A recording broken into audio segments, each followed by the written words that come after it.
Okay, so we are on a Viking cruise, and I have a big YouTube video coming your way. It's called Is Viking Worth It? But this is just a quick teaser.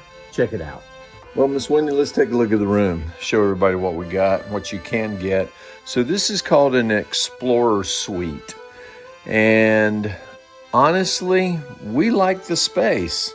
Give me a 1 to 10 on the Explorer Suite. Let me say this. There's Explorer Suites, different levels, 1, 2, and 3. This is level 1 on the, what are we in the back? Does level 1 mean smaller? It's supposed to be bigger. Okay. But on the back. And the back is important and different from the stern, and Tim will show you why. Yeah, it's really the deck. So, and actually the one on the front has more windows, but we just didn't like it. So we booked another trip, and we're gonna be in the same suite. Bedroom, king size bed, closets, nice. Now we've got it all stocked up. We used every bit of space everywhere, all the drawers. You have a safe in the top one. And these down here are drawers.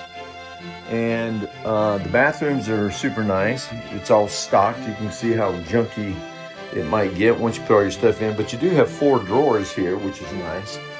And then this was one of the features that you do not get. You can't see in, but you can see out. So if you want to take a shower in here, you've got, especially when the boat's moving, it's really quite pretty. But you don't get it when you're on the front. On the front bow Explorer. So it's a walk-in shower, which is quite nice.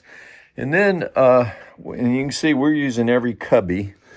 The beds are high enough where we have very large suitcases under the bed, including our shoes are under the bed. So I carry a lot of shoes.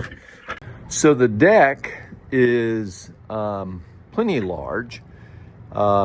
You do not have this wrap-around deck, so it kind of wraps around. And we have used this little 2-person lounger. You can pop that little, keeps those straps on, so we just came into port. They'll take that off so these cushions don't blow away. But great place for dinner, for breakfast, for hanging out.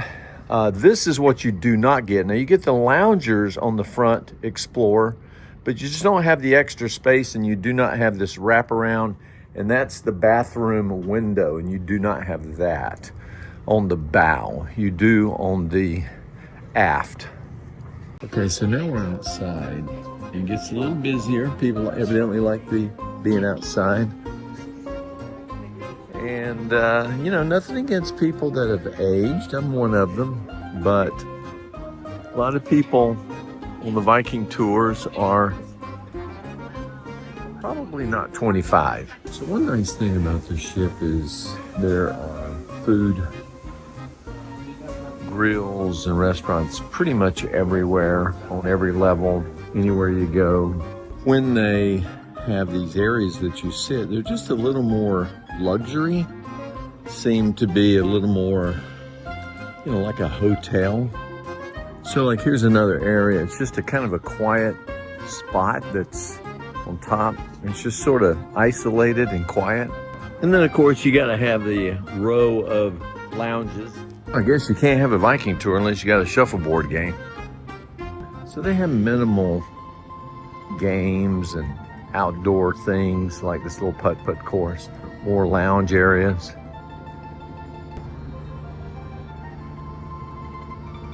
I like the privacy in the little spots, little bocce ball game court.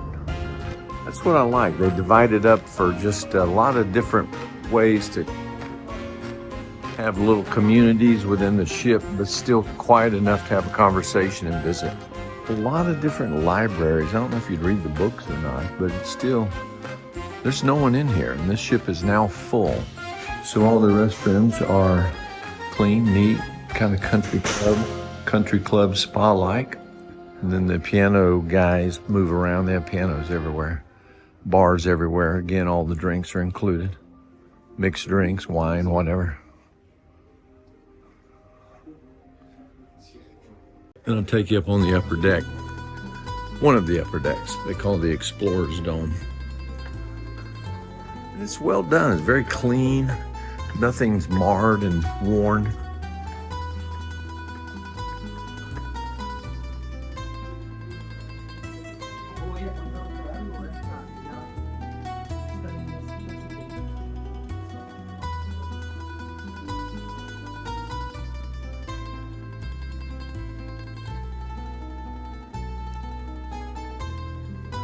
I wanted to talk real quick about what kind of room do you want to get. If you're on the fence of, I don't know if I want to spend it, or maybe do, maybe don't.